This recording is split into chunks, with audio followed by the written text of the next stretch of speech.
Seu Guido, como que foi a transição do teu pai da primeira geração para a segunda geração? Porque assim, é uma coisa que se vê muito hoje em dia, e aí a gente vai chegar na segunda para a terceira, que é os dias atuais, mas a gente vê muito hoje em dia meninos, né, jovens, que fizeram uma faculdade de administração e que, claro, estão antenados na realidade de tecnologia e tudo mais, mas que às vezes querem chegar na empresa do pai falando, não, pai, você faz tudo errado. Como se o pai simplesmente tivesse dado sorte de construir tudo aquilo.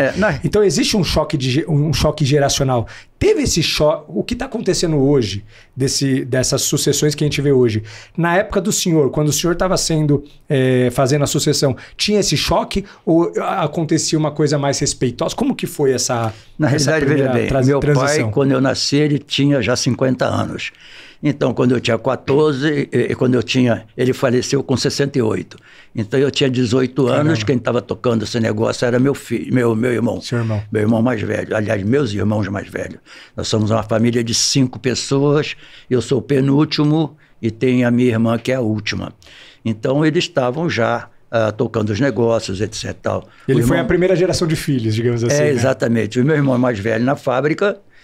Aí, justamente, quando aconteceu pouco antes da Revolução, eu me lembro que o meu irmão mais velho chegou e disse, olha, eu acho que nós deveríamos tomar cuidado por causa dessas arruaças que esse tal de Alceu Valente, ele fazia lá. Que era um funcionário de vocês? Exato, ele lutava pelo que achava certo, né? Mas na realidade prejudicava a empresa.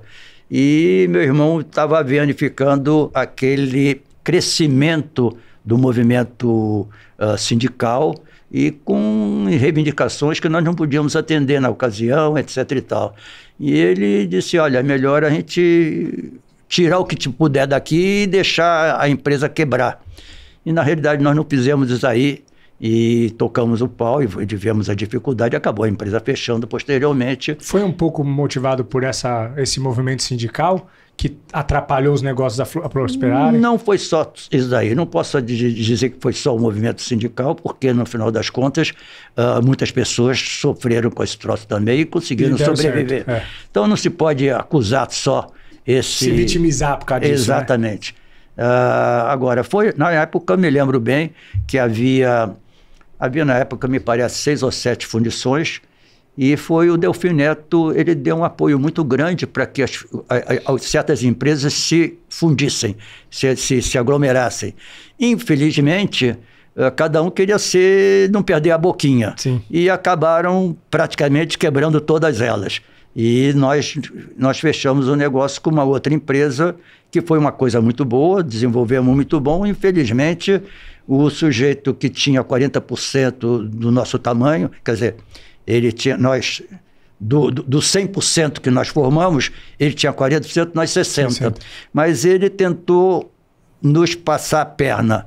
E aí houve um conflito de interesses, daí acabou prejudicando as coisas. Então, todo mundo se ferrou por causa disso. Todo mundo se ferrou nesse negócio, inclusive as fundições no Rio de Janeiro fecharam todas. Aliás, as fundições, de um modo geral, não tiveram muito sucesso. Quando eu vejo um sucesso numa fundição Tupi, são casos de tirar o chapéu, tá entendendo? Então, esse foi o problema lá que nós fizemos. Mas, então, passou a sucessão para o meu irmão.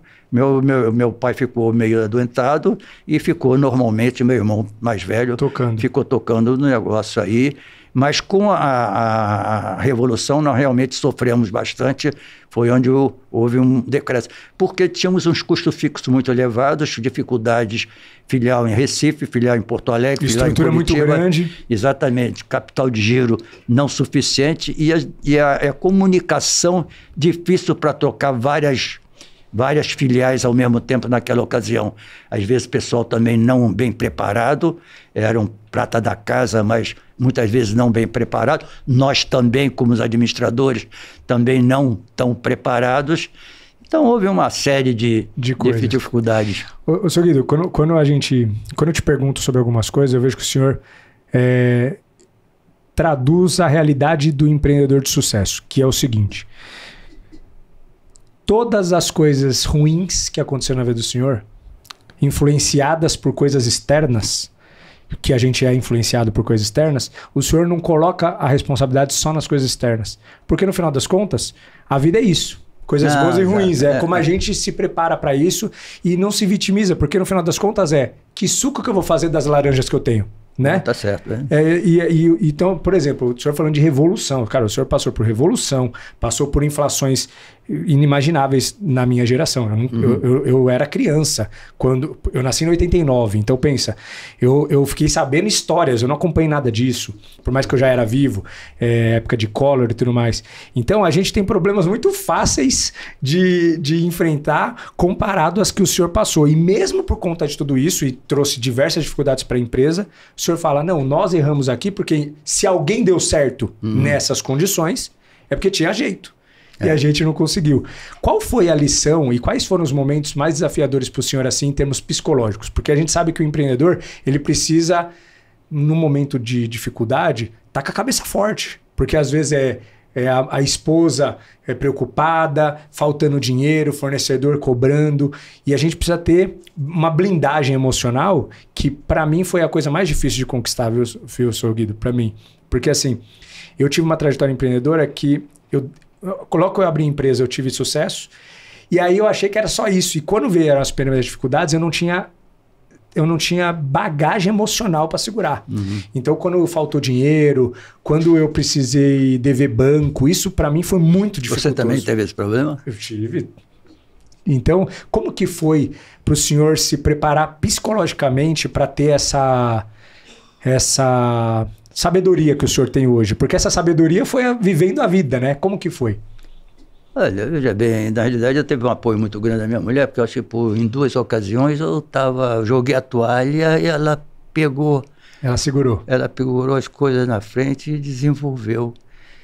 E eu me lembro, porque é dificuldade, você vai no banco, naquele tempo eu ficava revoltado porque chegava no dia 9, pagava-se ICM no dia 9. Aí você chegava no banco, o seu limite está tomado, senhor Leopoldino, tá bom. 20 dias depois eles me ligavam dizendo que para quem estava com imposto atrasado, eles tinham uma linha de crédito adicional. Quer dizer, troço exploraram para diabo. Então, realmente, botar a culpa no banco, o banco está fazendo o papel dele. Sim. A única coisa que tem é que...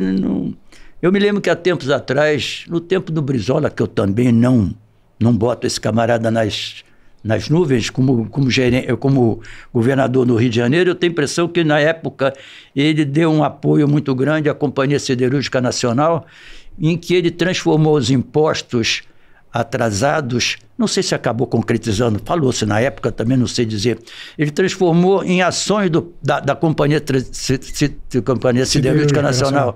E com isso daí, ela não ficou pressionando o camarada a pagar imposto, o cara não tinha que... Deu fôlego do capital de giro para os caras. Não sei por que isso daí não vai adiante, ou não faz, para encontrar, porque de um modo geral, os burocratas, sobretudo a esquerda, acham que o empresário é um filho da puta porque não paga os impostos. Muitas vezes não paga. Eu, por exemplo, depois da minha concordata, eu cheguei à conclusão que o imposto eu não ia pagar. Quando eu passei dificuldade de novo... Para sobreviver.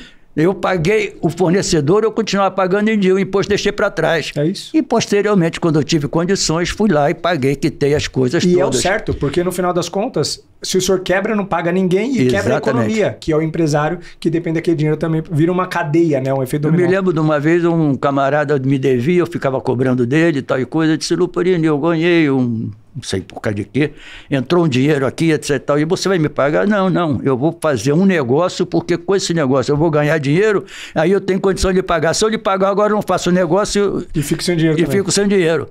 Então, eu achei que ele estava certo. Está certíssimo, meu amigo. É isso mesmo que você tem que fazer.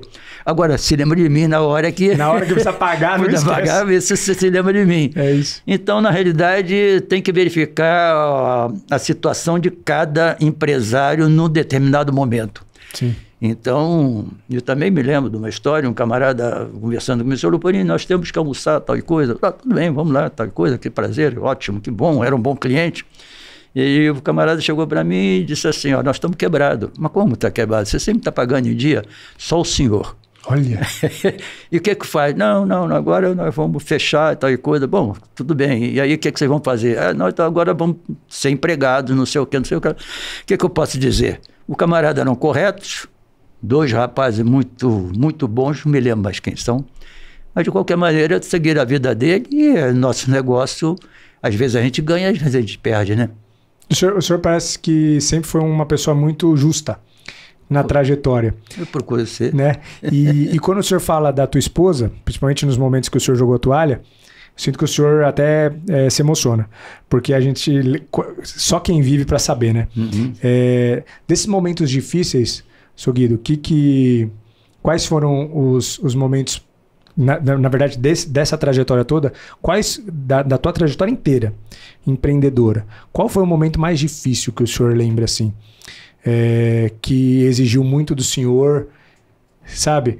Até em ego, sabe? Porque a gente sabe que muitas vezes a gente, quando passa por dificuldade, o ego é afetado, que você fala, caramba, eu estava construindo algo tão legal, e as pessoas reconhecem, falam, nossa, sou Guido, é um baita do empresário, e de repente tantas projeções de pessoas, familiares, parentes, filhos, você se sente até às vezes um impostor, porque você está passando por um momento que fala, nossa, eu não sou tudo isso que todo mundo dizia. Como que é para o senhor, no longo dos seus 90 anos, olhar para trás assim e condensar isso na sabedoria que o senhor tem? Como é para o senhor olhar esses momentos com essa sabedoria hoje, olhar para esses momentos lá atrás que o senhor tinha outra cabeça? Qual foi os momentos mais difíceis?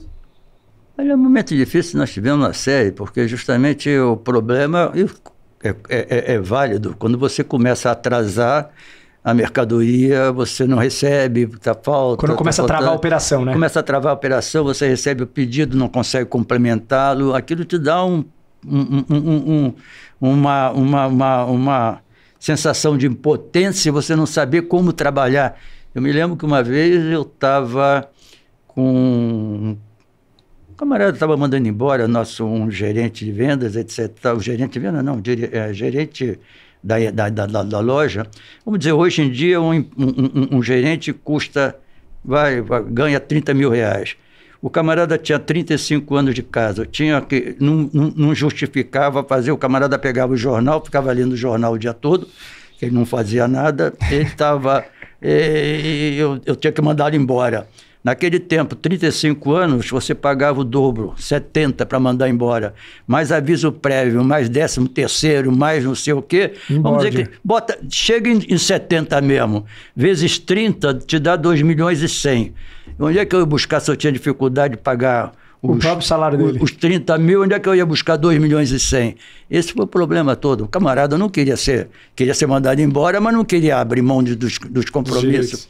Então, e tivemos que mandar embora vários camaradas, não de 30 anos, mas de 20 anos, com salário menor, etc. para poder adequar, para conseguir fazer. Essa foi a dificuldade bastante grande que eu encontrei quando eu cheguei aqui em São Paulo. E essa foi a razão de descapitalizar muito a empresa na ocasião. Então, você diz as dificuldades, essa dificuldade. Que o senhor olha e fala, nossa, se eu passei por aquela... Não tem outra que... E eu tinha justamente falado com minha mãe em 78. Minha mãe, conseguimos passar tudo, paguei todo mundo, tá tudo bem. Aí choveu demais em determinadas regiões. Aí os camaradas deixaram de me pagar, os bancos querendo que eu cobrisse as duplicatas para fazer lá. Eu, às vezes, telefonando para o sujeito, me manda o sujeito a fotografia da casa dele. Olha, a água chegou até o teto. Como é que o senhor quer que eu pague as minhas contas? Não tenho condição de pagar. Tanto é que quando teve esse problema no Rio Grande do Sul, a primeira atitude que nós fizemos é ligar para os clientes, saber o que eles precisavam. Olha, que legal. Exatamente. E olha, por incrível que pareça, precisaram um pouco. Pouca gente precisou de algum apoio, um ou outro pediu alguma coisa, mas foi um trabalho maravilhoso. O pessoal, realmente, o brasileiro é esforçado. Esforçado, né? O brasileiro é uma turma do bem, né? Trabalhadora.